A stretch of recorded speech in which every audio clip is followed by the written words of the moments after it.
Guys, welcome to Creative You Art Lesson Crates. My name is Karen and I'm your instructor. Who lives in a pineapple under the sea? The answer to such a silly question as above tells quite a story. Of course SpongeBob does. But why do we know this? Because the creators of this well-known cartoon designed a setting that is not only vivid in color, but silly in concept. A sponge does not typically live in a pineapple, just like a squid does not live in an Easter Island sculpture.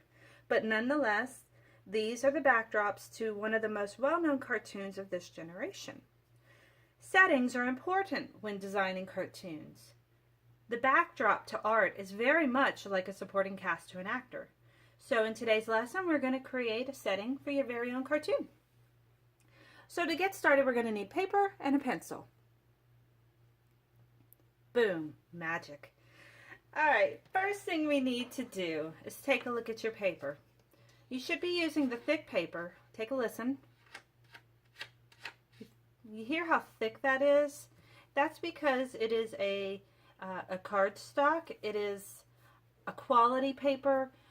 It's important when you do art to use quality supplies. That's why we never send you junky dollar store things. We will send you quality because quality brings out quality.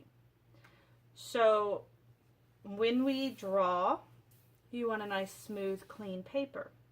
You want a nice sharp pencil.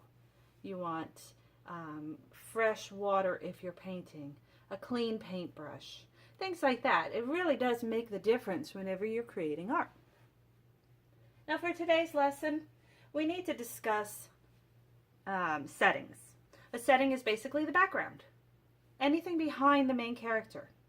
So if we look at like Steamboat Willie, let's see, let me find my Steamboat Willie. Here he is. Steamboat Willie, if you look here, he's on a boat and he's got land behind him and water. That is the setting for that scene. If you look at Moana, you have a beach, the beach that they're standing on, and a water, and above them is hey. But that shows you that the setting is just as important as the character. If you don't have the setting, your character is literally floating in nothingness. So let's go ahead and draw one of the most well-known settings, SpongeBob's house. First thing we want to do is draw our landline. We're going to sketch, not draw, to start, which means don't push hard, because we want to be able to erase some. So we have our landline, and in the middle of that landline, I would like to draw an oval. From that oval, I want a smile. And you can erase everything below that smile. What you've done is just made the pineapple sitting on the ground. There is a rounded door. Double the lines.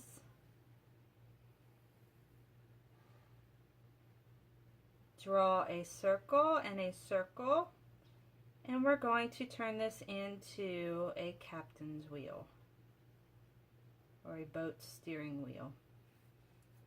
You can erase any of this landline that is behind it, because anything behind your main object will not be seen. You can't see through a pineapple.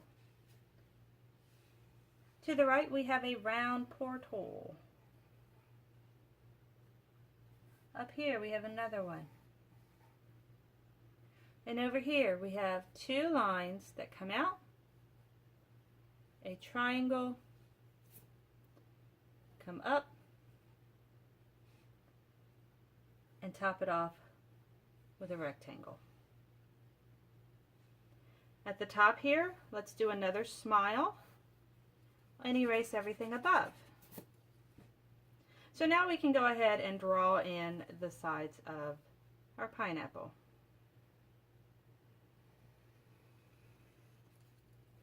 Erase any lines that are not necessary.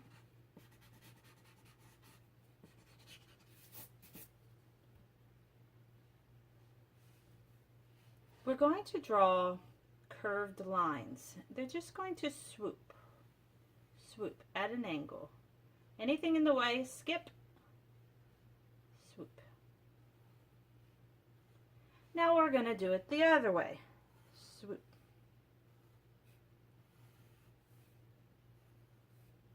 Just a slight arch to them. And in the middle of each one is a little line.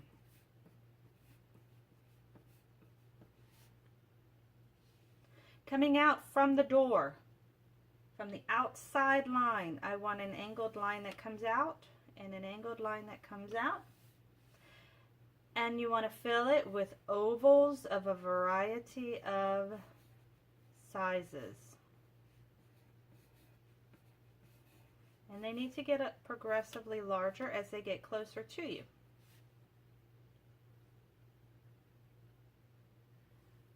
At the top of our pineapple, we need leaves. We're going to start off with a frown that touches a frown.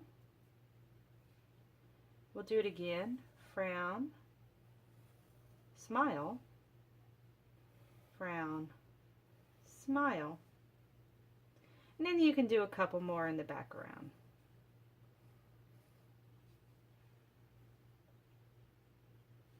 We can add a couple of rocks in the yard. We do that by doing a smile and a bump. Do another one. Smile and a bump. And to finish this off, there are very distinct flowers in the sky of the undersea, I guess you could say. So we need to draw a circle and a circle inside. And then I want you skip a space, you skip a space, you skip a space, you skip a space, you. Now what we're going to do is we're going to connect the outside of each U to the other with a big teardrop.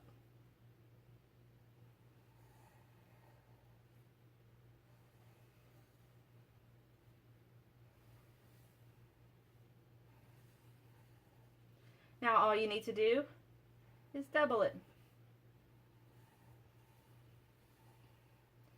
Now, not all sets are created by one person. You never know. It might have taken like 12 people to come up with this design. But it's unique. It stands out. Everybody knows who you're talking about when you ask who lives in a pineapple under the sea. So let's do another one of the circle, in a circle, the U's. And now connect them.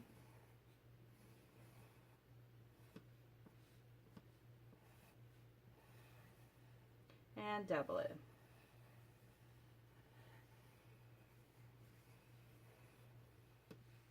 And there we go. That's a pretty awesome SpongeBob home.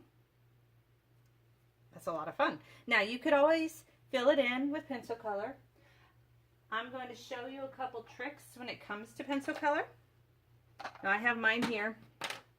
There's a variety of colors. I'm going to show you with the yellow and the orange how to do some blending. And I think I might actually grab some red as well. Alright, so you have all three colors. The main color is yellow. So I would go in. And I tell you what, I'm going to zoom in so you can really see this.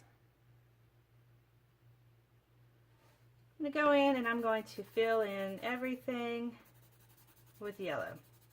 You might notice that your pencil lead smears. If you don't like it, then I recommend outlining everything with a permanent marker. and then erasing the pencil.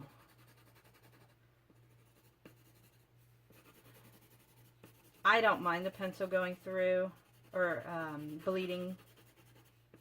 Doesn't bother me, but it might bother you. So if it does, then make changes by just outlining everything. Next thing I'm going to do is I'm going to take my next color, orange, and I'm going to start at the seam, and I'm going to come in and gently lift my pressure as I go in. I'll do it on every seam that you see, dark, and start lifting the pressure. Dark, lift the pressure. See how it's looking a little dimensional? Let's do it again.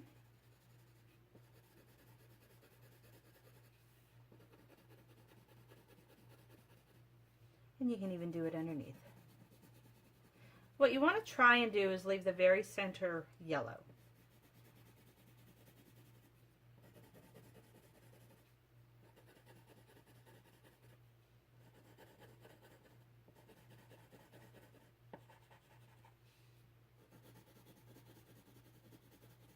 Now you can do it this way where you just center line it, drag it in, drag it in.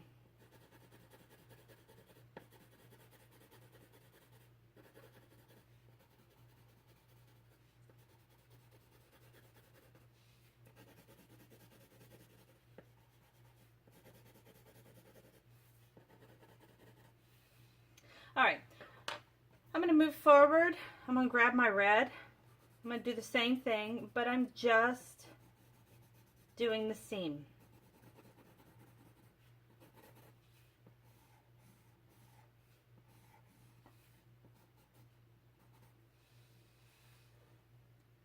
So now you have all that dimension. If we come up to the leaves at the top, we can do a similar thing. Let me grab my green and my yellow, and then I have a lighter green. So I have 3 greens here. I'll start with my yellow. I will do my light green on both sides. And then I will do my edges with dark green.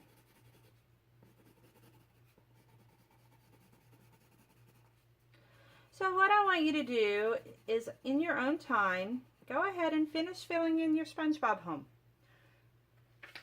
You can take a look at our reference picture for colors, but it's not necessary. You can fill it in however you like.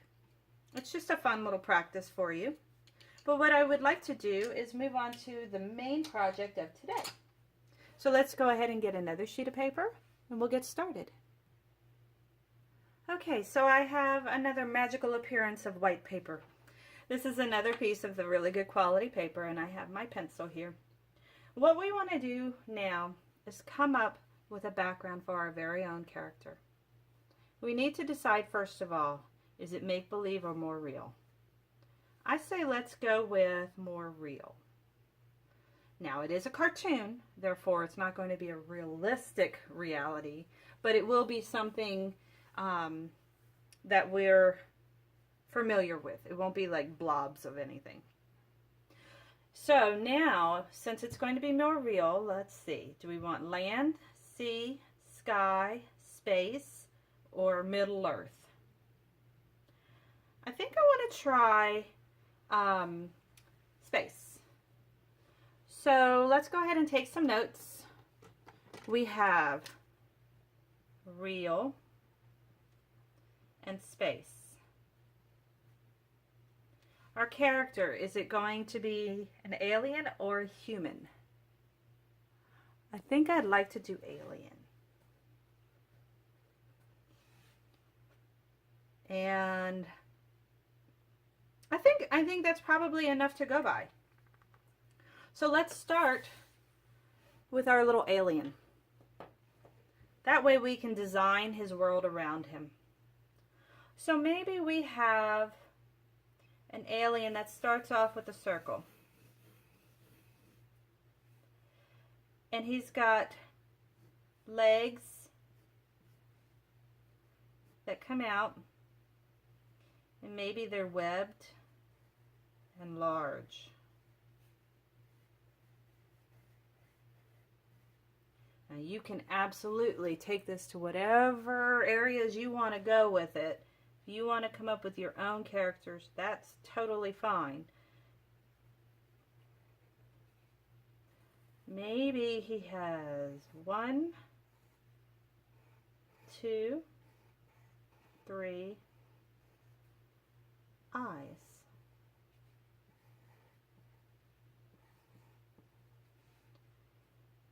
And a very large mouth. And a tongue. And maybe some rounded teeth. Does he have arms? Sure, let's give him some little wavy arms. And maybe 3 fingers.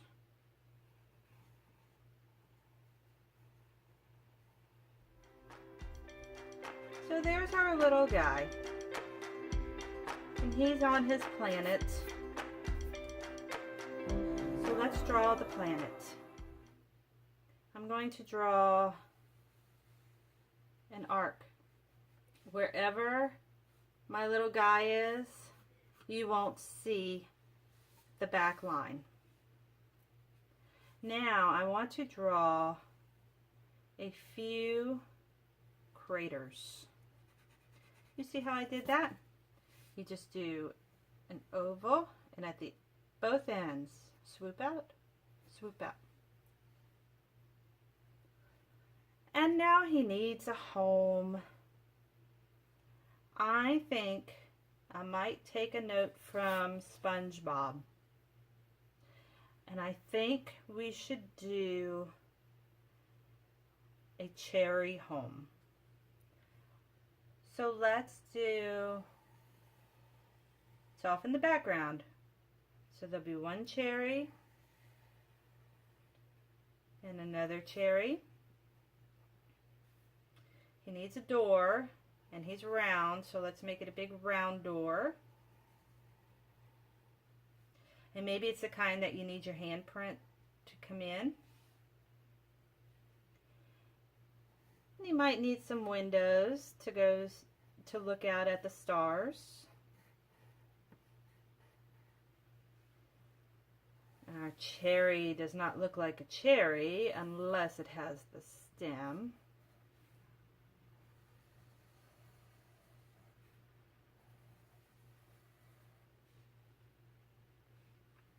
Maybe there's even a giant leaf.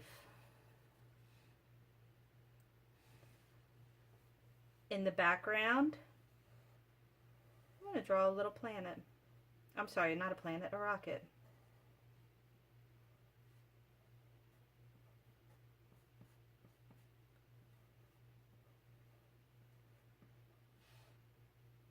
Now maybe there is a planet back there. Maybe there's a couple of planets.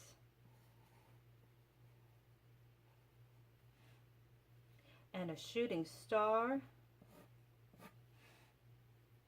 And just some regular little stars. Maybe he has a friend just like SpongeBob does.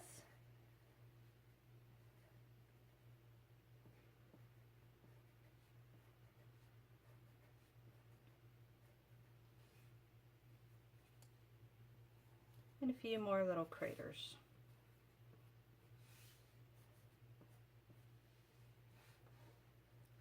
And there is our make-believe land.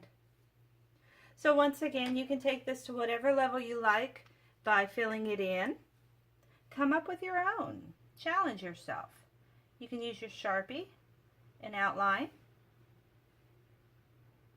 You can use your pencil colors and add dimension.